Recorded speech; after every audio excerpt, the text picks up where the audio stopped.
Welcome to the Are We Idiots Show, where we question the status quo on society's important issues while mixing in plenty of laughs along the way.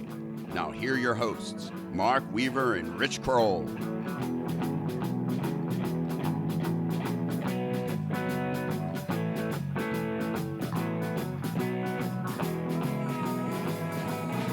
Hello again, everyone, and welcome to another edition of the Are We Idiots Show. We are your hosts, as mentioned, Mark Weaver and Richard Kroll. Hi, Mark. That's it. That's it for today. I don't have a lot to offer. Oh, boy. The weather's pretty consistently precipitous. A lot of idiots out there, a lot of craziness in the news. I haven't done anything smart myself in the last couple of weeks to give a tip of the day, so I'll keep it simple. No tip of the day, no words of wisdom. It's just, hey, let's get to it. I am a 0 today. No, you're gonna up your game. I can feel it because it may get a little bit animated today because we're talking about Trump's wall, and that typically brings out my emotions, and maybe my emotions will filter down into you today and pump you up. That's what we're doing. We're a team, right? So we got to pump each other up. We are a team. Okay. So just a quick word to reminder for the audience out there. We brought it up a couple weeks ago, but we are in a new phase, and I just want to remind the listeners that we need your help. So we're going to be launching very quickly here some different ways that you can participate in the Are We Idiots show. Again, there's cost associated with this that we've absorbed over the last year. There's web hosting, there's podcast streaming hosting, there's equipment, there's computers, there's website hosting, there's a lot of stuff. So we've absorbed all that. We've provided content for free. And in the coming weeks ahead, we're going to be hopefully asking for some donations. We're going to be looking for some advertisers, some sponsors. We ask you if you don't feel led to help financially or through advertising your business, then just write us a review on iTunes or Spotify. So we'd ask for your help. This is a partnership. We exist for you, and hopefully you can give back a small portion of what you've received. So we appreciate that.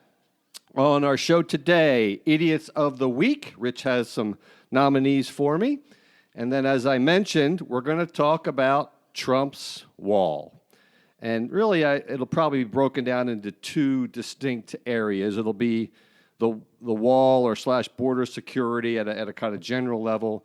And then as a result of this stance that Trump has taken, and the Democrats have taken at some level, there's been this government shutdown.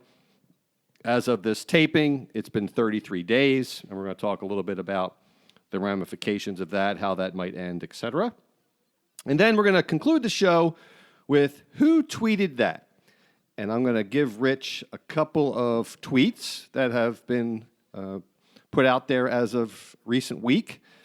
And Rich is going to have a multiple choice of who potentially sent that out there. And we might have some laughs around that. Will I get multiple choices on that? You will. You get multiple choices. That's what multiple choices usually means. That's what that means? He's paying attention to his Idiot of the Week, so he wasn't listening to me. But yeah, multiple choice means you get multiple choices. I did miss that segment. But anyhow, so that's the agenda on the show. And Rich, you are up. You're going to serve up a couple of nominees for Idiot of the Week. And as we always mention, there's always plenty of nominees in this world that we live in.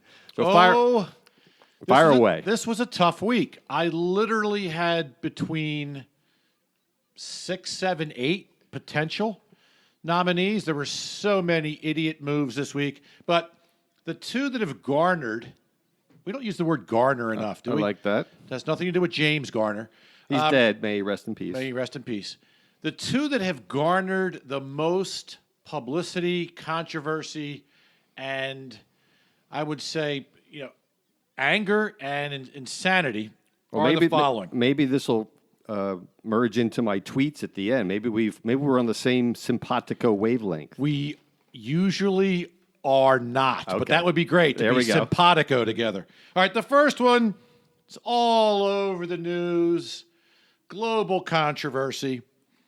So the Covington Catholic High School from Kentucky that was down outside the Lincoln Memorial in Washington doing their high school kids stuff, caused a big uproar when Well, they were at the March for Life.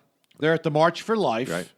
And they're Catholics, and they're wearing their Trump hats. So right away, there's, to me, some public visibility in a divisive environment to begin with, that they're attracting attention to themselves. But they're not alone. There's plenty of other groups down there at the same exact time doing the same exact thing. You had the Black Jewish Nationals down there. Yeah, which is it's a new group. It's a new group. I've not heard a lot about them. They're one of the smaller minorities. They're also vegans, by the way. Did you read that? and they're vegans. Yeah. Radical vegans. And they're probably evolutionists. Flat earthers. Flat they got earthers. It all. They got it all. And they might even be libertarians. They could also be serial literalists, for all we know. So they're down there shouting at people. And, of course, we have our Native Americans being represented down there shouting at people. And everyone's taking a stance. And this poor kid, who I believe was also looking for a little visibility to be the big man on campus in front of his kids, you know, everyone shouting and saying this kid was, on behalf of his school, was doing some real racially motivated behavior by standing 3 inches from this Native American, banging the drum and trying to show him up. And the kids were taunting the Native American. Well, that was the original story. That was the original story. Then we go back and there's more video. There's more videos, and it starts with the Black Jewish folks taunting the Catholic kids and calling them racist out of the blue based on nothing other than premeditated just because they were white. Thoughts, because they're white and they're wearing Trump hats and Catholic shirts and everything. So they actually create the initial domino, right? You got Black, Jewish, whatever, against creating their own situation against white, Catholic, Trump supporters. So right away, all that part was missed. And of course, the left media skips all that. Then this Native American walks down and stands in between the two groups, again, bringing visibility to him and looking like he's taking a side. And also, everybody, again, it's racial tension that everybody was contributing to. So it's not necessarily Nick Sandmann's fault, the junior from Kentucky Covington Catholic School. It's absolutely also Nathan Phillips, the Omaha tribe elder. And it's absolutely the Black Jewish group. Right. None of this needed to happen. But, of course, the left press publicizes what they want. Right. Yeah, the left press took edited video. If someone was in a cave over the last 2 days and 3 days didn't see this, they took edited video, and the story was that these racist white boys that are Christian and intolerant encircled this old Native American fragile Native American man who was elderly and intimidated him. And what really happened when you saw the whole video is the guy walked right into the group of boys. The boys didn't move at all. They were there the whole time waiting for their bus. And the Indian guy walked directly into them, right in their face, playing the drum. Totally crazy. So who's your nominee? I'm going to say all four. Okay, so listen, but in descending order. So they're all at fault, including Nick Sandmann, who you just walk away. And if you're a Christian Catholic, just walk away. So no need to contribute to it. But in descending order, starting with top priority, the Black Jewish group, followed by the Indian guy. The Indian Nathan Phillips. Right. Who went on CNN, by the way, and distorted and lied about what all went down. So he's definitely up there in my book. Followed by Nick Sandmann. But ultimately, the left media that's looking for ratings and making this crazy. Absolutely. Okay, so that was a long one. But you have a second nominee? My second nominee is, if anybody who wasn't also living in a cave watched the NFC Championship game this week. Are we going back to the NFL referees again? We went there last week. This is a specific group. Okay. So I don't know if there's ever been a time in history where a blatant, obvious, no matter who you are, fan of either side, or missed call that creates a different team getting to the Super Bowl than should. Right. Now, you could argue Both these teams were close. The game ended up in overtime. So whether you have the Rams or the Saints, it's about the same. But a blatant, maybe the most obvious pass interference call I've never seen missed, or the worst pass interference call never called I've ever seen in the history of the 1,000 games I've watched, has caused the Saints not to go to the Super Bowl. Right. And that group was headed by referee Bill Vinovich. One of his crew was 15 feet in front of the play. One of his crew was 15 feet behind the play, right on the sideline, in front of the ball, behind the ball. They froze. The one ref even looks like he's reaching for his flag. But then for whatever reasons, I also think, it was Roger Goodell in a headset saying, don't throw that flag. I want the Rams in the Super Bowl. Nah. But the point is, awful to play on your previous nomination of NFL refereeing. So I'm going to go with the whole group down in D.C. With the racial tension, or Bill Vinovich and his refereeing crew. All right, so obviously we covered that last episode, so I'm not going to go there. But it was awful, and you're right. Probably the most egregious missed call in my memory. And you've watched a lot more football than I have, so just brutal. And if you're a Saints fan, you got to be suicidal. I don't know if you heard this, but a sports book in New Jersey was actually crediting some bets in the sports book because of that, which I think is a really bad precedent to do that. But they actually credited some Saints, people that bet on the Saints, let them use the credits towards future bets. They didn't give them their money back. So I thought that was a very interesting and a bad precedent if you're a bookie. But so my nomination, my award is to the left-wing media, primarily left-wing media, and even some conservatives jumped on those kids when they looked at the initial edited video that was out there regarding the March for Life and this Covington Catholic thing. So they're my idiots of the week, the left-wing media. And by the way, we've talked about on this show a lot, you have to be skeptical whenever you get information. There's so much information out there. You have to be skeptical and put it through a series of vetting before you go out there. It's a perfect example where people that are supposed to do that for a living didn't do it, and they just put the information out there without vetting it. And wasted all our time. I will send $1 to that network. Good. All right. So now we're going to talk. Oh boy, I'm already exercised. So now we're going to talk about Trump's wall. All right. So, and I'm putting Trump's wall in our title because if you put Trump in the title of the podcast episode, more people download it. we found it. So it's blatant manipulation of the show title. But let's start with first describing the current situation. I already said that there's 33 days into a government shutdown. We'll talk about that in a few minutes. And President Trump claims that there is a, quote, crisis on the southern border. So let me just, listeners will pretty much figure out where I'm coming from right out of the gate. So if there really was a, quote, crisis, and typically the crisis breaks down into two buckets as far as Trump is concerned. One is illegal immigration, illegal immigrants, and drugs. Those are the two things. But here's why that this is not true. Trump controlled the House, the Senate, and the presidency for the last 2 years. He had total control of government. So if there was a crisis, why didn't he do things? That's the first thing I'd say to all these Trump backers who defend what he's doing now. If there was a crisis and he's the president of the United States in charge of protecting us, why didn't he do anything when he had complete control of government for the last 2 years? Do you have any answer to that? I'm already stumped. Rich needs an espresso today, I think. But no, that's my first thing. But let's go through some stats, all right? All right, so border stats. Mexico these are approximate numbers. There's a 2,000-mile border with Mexico, and Trump wants to put about a 200-mile wall up, okay? The Canadian border, guess what our Canadian border is, Rich? 3,000 miles. 5,500 miles. Plus 2,500 to my number.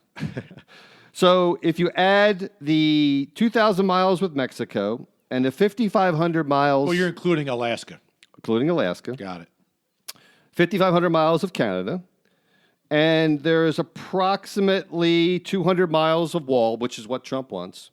At the end of it, they will have what is that?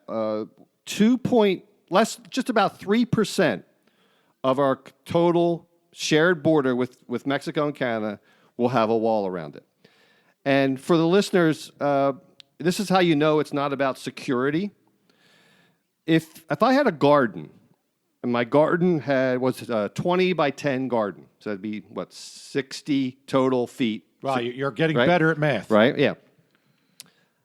Imagine if I put up a 1.8-foot fence around it to keep rabbits out of a 60 square feet garden. And I put a 1.8-foot fence around it to keep the rabbits from eating my vegetables. Would that work, Rich? Well, okay, now you're venturing into the land of ridiculous. No, I'm not. Because if you're saying... A rabbit can get to the other 50 feet in that example in a split second. It's hard for a human on foot to travel 1,000 miles in a different direction. 1,000 miles? I mean, all you have to do, if you're intent on getting into America, you just don't go where the wall is. I mean, it's the stupidest thing. Yeah, but that it's doesn't not even that count. simple. That doesn't even... Why? Why? If you're a terrorist, you'd have to be the world's dumbest terrorist. If you say, well, I guess I gotta go where the checkpoint is. Well, I guess I can't go into the nation any other way. I mean, it is the stupidest thing. That doesn't even count the fact they can come in on a boat anywhere along any coast. Just hop on a boat and get off at a beach. I mean, it's not also that simple either. It is. It's so that simple. Are you starting from a security perspective? Are you starting on the premise that no nation anywhere in the world needs any type of border protection? No, I'm not saying that whatsoever. I'm saying that you can't make the argument that the wall is going to keep out terrorists or drug addicts or drug dealers. It's not going to do it. Can you stop raising your voice? I told you I was going to be exercising this subject. I can't hear through all the shouting. Okay, so... Stop shouting when I'm interrupting. You tell me how he puts up a 200-mile wall, which is what he wants for $5.7 billion. First of all, let's break this down. How does that work? How does that keep out people? You're focusing on a specific position. That's just one of many we're going to talk about. That is ridiculous if looked out of context. Why? Because it's not about the current 200 miles. It's about the overall protection. Let's take a step backwards. We're talking about the wall. That's what we're talking about today, not border protection generally. We're talking about the wall. But the wall is such a general phrase. That's not true. What he's fighting for is a specific $5.7 billion to build a wall. That's what he's doing. As a start.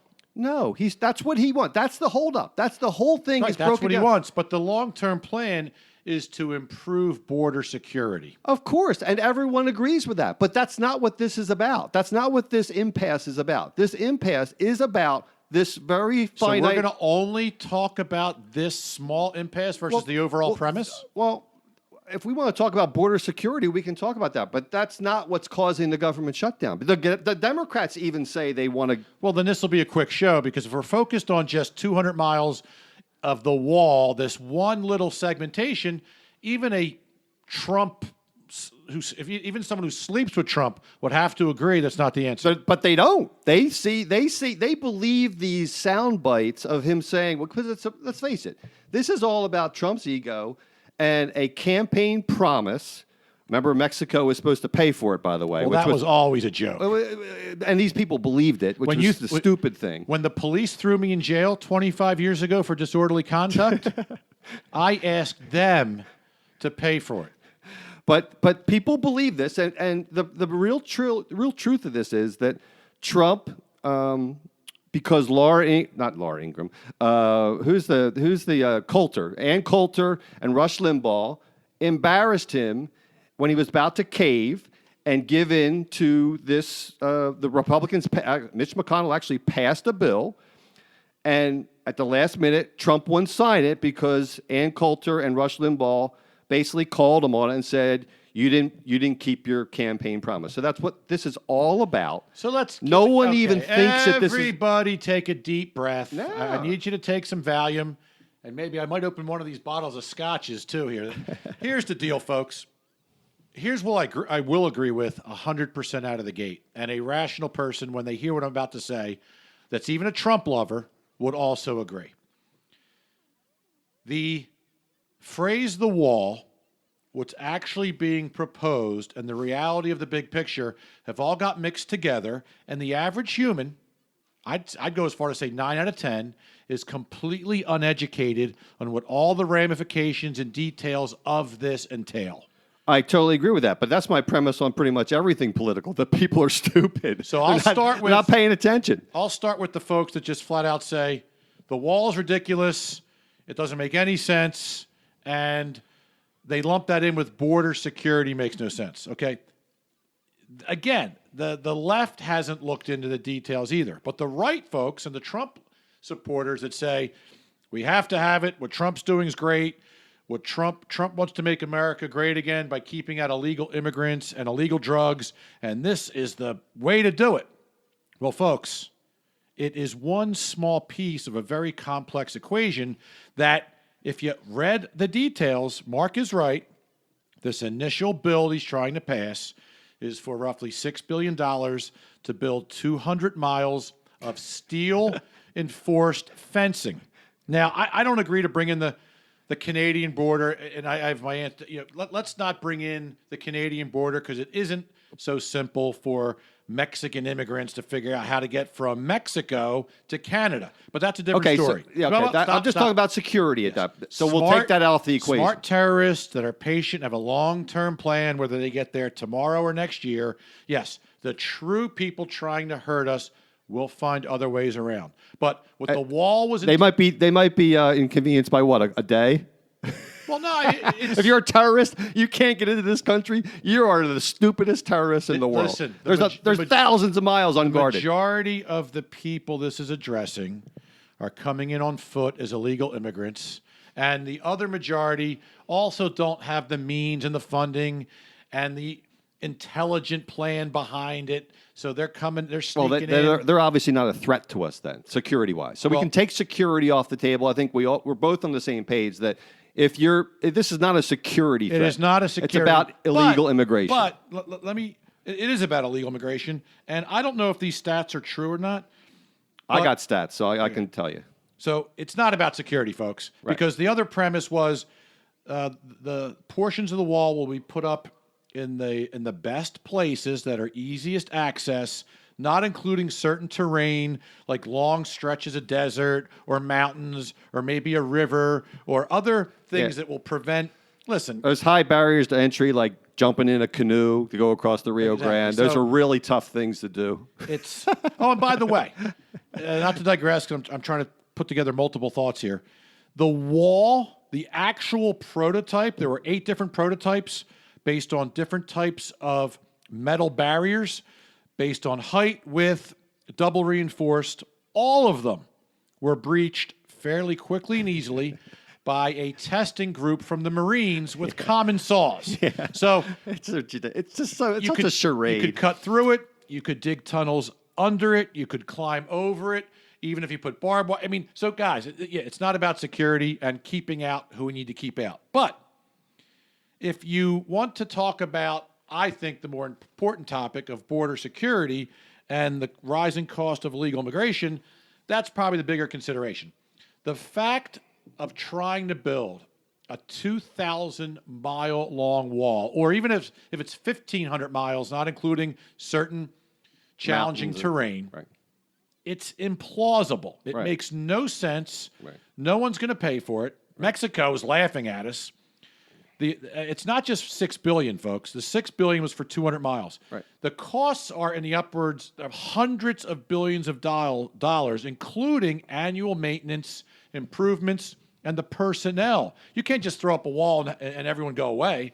Right? When we took the military, our best defense against protecting illegal immigration and drug dealers, et cetera, was when we had the military, and Bush put 6,000 National Guardsmen down there. Since we've taken them away, the percentages are skyrocketing now. So personnel is also a big part of this wall. It's not just a physical barrier. But and by the way, when W tried to build more fencing down when he was the president, whatever it was, a dozen years ago, There's still 80 eminent domain cases outstanding 12 years later because the government was seizing people's property, which I'm not in favor of eminent domain. So there's so many issues with regard to this that just don't make any sense, and they're not feasible, logical, practical, everything. Can I give you the one that I think was teeing you up for some other statistics?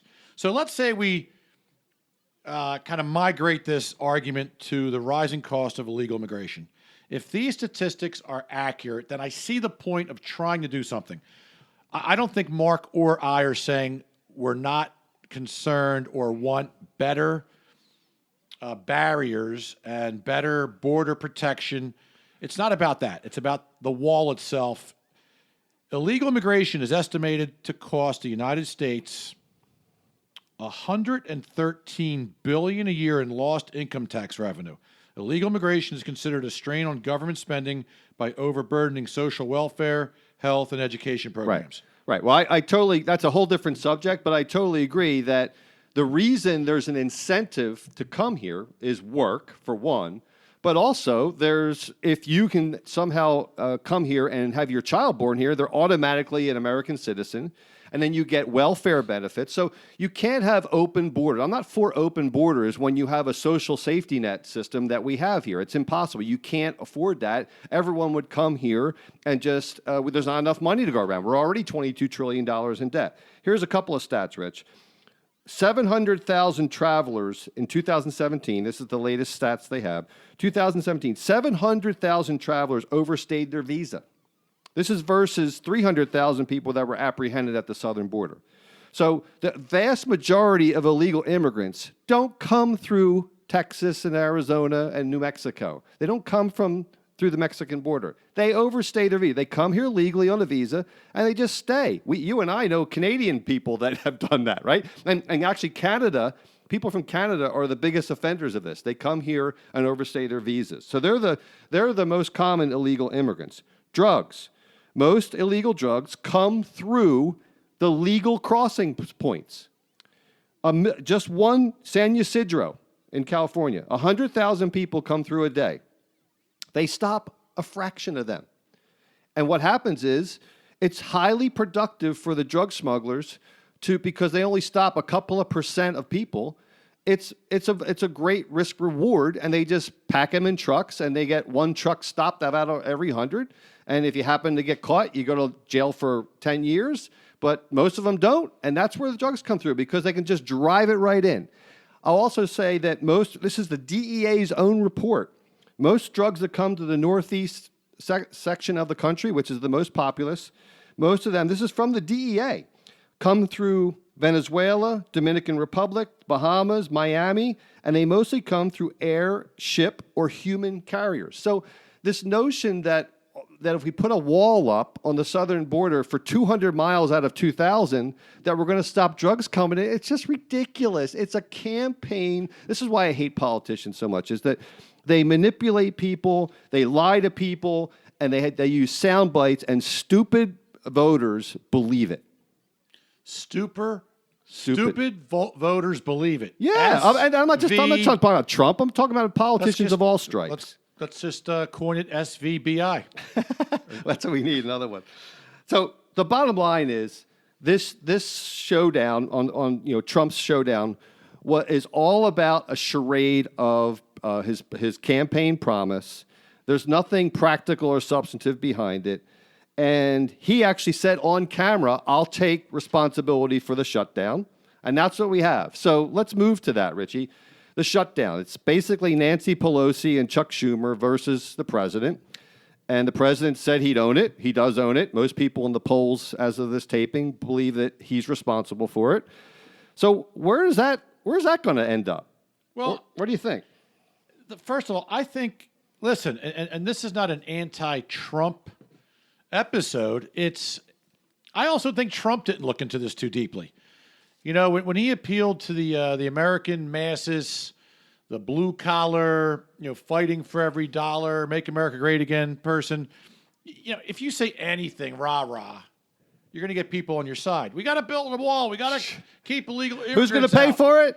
Mexico. Right? So, at a very high ethereal level, yes, I agree with Trump, but he worded it incorrectly, and he had no backing with how he was going to do it. And then when forced up against a wall, it created this problem.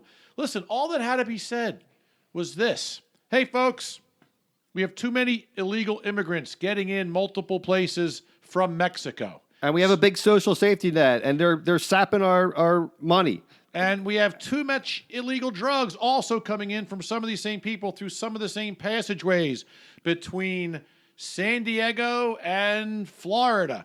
Guys, it's a problem. Border Patrol, border security has always been an issue. The first enactment was from 1924. Right. Protecting borders for all nations has been important for 10,000 years. So, but the answer wasn't, let's throw up a 20-foot wall. No, there are so many variables to make this work, including some physical barriers, some actual entrance points. I think personnel is a huge one. That was proven. What does 6,000 people cost versus $100 billion all in when you count every year? It's going to be like $100 billion per year when you count in the full length of the wall, all the personnel needed, all the repairs, all the maintenance. But how about those 6,000 people that go back and forth over 20 or 30 miles? And yet, you know what? Some people are going to still sneak in. But to me, that would have been the best. Oh, I forgot to show you this, by the way. I answer. printed that out. Describe a picture I'm handing you. Describe it for the listeners, Rich, what you see there quickly. All right. So this it looks like describe it generally. Don't try to figure out what it is. I'll tell. I'm not. Look, it's a residential scene of a very wealthy property behind some trees, and in front of it is a wide driveway that has about 10 heavy, probably 100-pound potted plants every 2 feet across the driveway. Yeah, with lots of gaps in it, but it's very picturesque, very nice. It's a beautiful picture. And you know what that is, Rich? What is that? That's the Canadian border at Vermont and Quebec. That's our border. That's it. I mean, and the whole, there's thousands of miles that are like that, and lots of forests and trees. I mean, it's just such a charade that is so frustrating. But here is now. Let's talk about the shutdown But yeah, I'm getting to that. Okay. My point was, now let's look at the charade, the Democratic response. They took advantage of a pretty silly premise and just said no. How about you come back and you say, hey, President Trump, you're right. It's a good idea. We need to do it. We don't agree with your methodology or your plan, but here's some alternative options that make sense based on 100 years of research in other nations. And here's the combination of things we could put together and a better use of the first $6 billion. And then here's a plan over the next 5-10 years to accomplish the exact thing. Because the end premise was a good one. The attempt and methodology was stupid. Now, so instead of, we have this standoff. The Democrats aren't helping either. No, they just said, no. Open the government first and then we'll talk. Open the government first. What happened to old-fashioned communication, negotiation, agreement, disagreement, debate, pros and cons? They don't want to give Trump his campaign promise win. It really comes down to that. They cannot give him the wall. That's what it is. And Trump is going to lose on this one because he actually almost did it anyhow, but then he changed his mind when Coulter and Limbaugh pressured him. And he's going to have to cave eventually. What's going to happen is you're going to declare a national emergency, which is a really, really, really dangerous precedent for the president to take that power on, because then as soon as Bernie Sanders comes in or Elizabeth Warren, they're going to declare a climate emergency and take funds for that. But that's what's going to happen, or one of them is going to have to cave, and it's probably going to be Trump because the polls show that he's being blamed for it. Do you agree or no? I do. I mean, to me, this is not 100% about Trump, anti-Trump. It's both. It's both the Republicans and Democrats coming off to a bipartisan, headstrong standoff, which is now causing a lot of problems. I have a personal friend who loves the show, Jim Bells. He's off, and he's making a joke about it, like, every week, 6 Saturdays and a Sunday. But once this passes certain thresholds, like 3 weeks, 4 weeks, a month, 2 months, it starts to impact people's lives. Right. And he told me, there are actually people still going to their jobs in an office, not getting paid because Right. they have to. Right.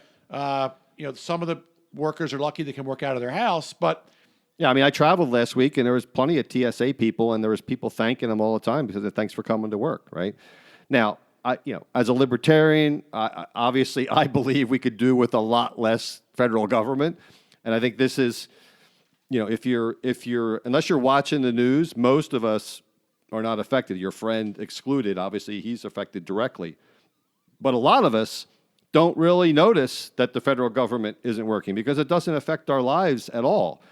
But what do you think will be the lever that'll put the pressure on either Trump or Pelosi? And you think it'll be the TSA? It'll be lines at airports and flights will be canceled? I mean, what's going to be the thing that puts the pressure on them to cave? it's going to be the disruption of the population as this starts to, like you said, bubble up to. Any specific agency, though? Or you think it's the TSA? Is that the most visible? Or is it the national parks piling up with trash? I mean, what do you think is really the public pressure point? I don't know that I have the answer to that, but I would think, what are the agencies that impact the people the most if they're not working egregiously? Law enforcement, if people's lives are on the line related to law enforcement, healthcare, if losing money in business, if businesses are losing money, anything that dramatically impacts individuals or multiple individuals to the point of, in the wallet or their health or their time. And I don't know exactly who that would be. Maybe you would know better. But when that starts to bubble up to major mass complaints that are then pointed at the Democrats or the Republicans or Trump, so that they're worried about future elections or future perceptions, or that's when it's really going to hit. But and I don't know what that is exactly. Yeah, I mean, you're already starting to see, hardship cases interviewed on the news each night. FBI agents having to get food banks, stuff like that. So there's already a lot of pressure, but it doesn't seem to be bubbling up yet. I think it's going to have to take some kind of mass. I think the TSA is probably the most visible government agency for the general populace. I think there's parks and stuff like that, but I don't think that's a big thing. I think it's going to be the TSA, which I would argue you don't even need a federal government agency to do airport security because they've proven to be pretty ineffective. By the way, San Francisco's is the highest rated airport security in the country and has the best customer service rating. It's privately run.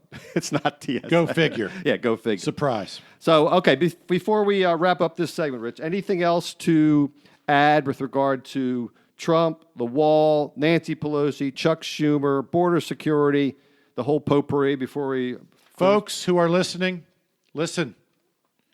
The actual type of wall methodology Trump's talking about is idiotic. The overall premise of border security, border protection, some type of physical barriers where needed. Yes, it all makes sense to both Mark and I. So let's just get off unless you've also done your homework. If you folks have looked into this deeply, looked at the details of what it means, we have. I'm a pretty smart guy who's not anti-Trump or pro-Trump, and it doesn't make any sense in its current form. So if you're raising your fist going, yeah, we need it, or yeah, we don't, you're both wrong. All right? So do your homework on this topic. It's a lot more complex than meets the eye. Right. If you have a 60-foot perimeter of your garden and you put up a 1.8-foot fence, the rabbits will go around very easily. It's not about security. It's not about drugs. It's not about illegal immigration even. It's not evenly. I can't even say it. That's not even like. Easy for you to say. But anyhow, the point is that it's political speech. It's a charade. It's sound bites. And you need to look deeper into the details, as Rich said. All right, Richie, so earlier on I hinted that when I heard your Idiots of the Week, I thought we might be simpatico because I tried to get quotes that were of the last week. So here's our thing. I'm going to give you 4 different quotes, and they were kind of in the same realm that you were thinking, and you're going to pick who they are. So quote number 1, a system that allows billionaires to exist is immoral. it is wrong that billionaires can coexist in a country alongside parts of Alabama where people are still getting ringworm because they don't have access to public health care. So who quoted that? Was it Senator Elizabeth Warren, Senator Bernie Sanders, or Representative Alexandria Ocasio-Cortez? Bernie Sanders. You would think that it would be Bernie Sanders because I have I have a tendency to highlight him, but his protege is Alexandria Ocasio-Cortez, a young woman from New York, youngest woman ever elected to Congress, and she said that. And she's a communist. Let's just say it. She's a communist. She calls herself a democratic socialist, but she's a communist, just like Bernie Sanders. And essentially, her premise is she doesn't like capitalism, even though communism has proven to, and socialism has proven to murder millions and not work all over the world where it's been tried, and free market capitalism has lifted millions and billions of people out of poverty globally. She doesn't believe any of that. Isn't it great when our own politicians are uneducated? Unbelievable. She was a bartender. Now she's setting economic policy for our country. All right, next quote. Millennials and people, Gen Z and all these folks that will come after us are looking up and we're like, the world is going to end in 12 years if we don't address climate change. And like, this is the war. This is our World War II. Who said that? Senator Kamala Harris. God, I hope not. Senator Cory Booker. God, I hope not. Or Representative Alexandria Ocasio-Cortez. Oh, my gosh. I'm going to go with Cortez again. You're right. I'm highlighting her stupidity this week. She sounded like a sophomore at Covington High School. Yeah, and that's what she is. And basically, she said that, she later clarified and says, well, that's what the UN said, that we're going to be beyond repair in 12 years and the world's going to end. So she said she thought like that? Yeah, absolutely. That's a direct quote. Yeah. She used, seriously? How old? She's like 29. Who elected her? She's like 29. She's like 29? Does she understand what she's even doing in office? I don't think so. But the bottom line is that, I think Al Gore actually said that New York would be underwater in 2015 if we didn't do anything. So it really makes you look stupid when you make these hard and fast predictions.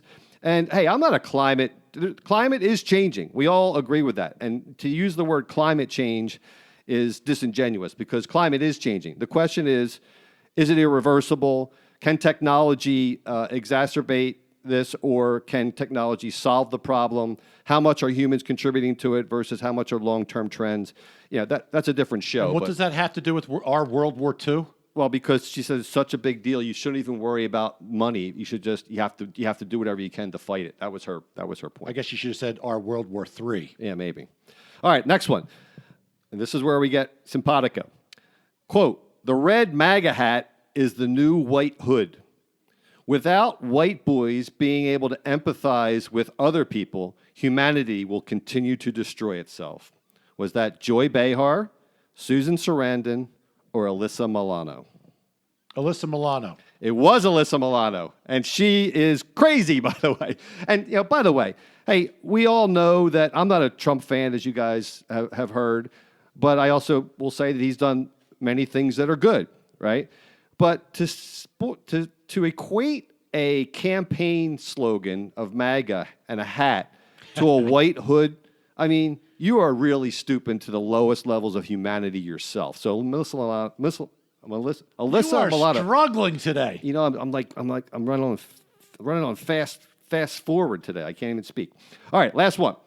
Let's not forget, this entire event happened because a group of boys went on a school-sanctioned trip to protest against a woman's right to her own body and reproductive health care.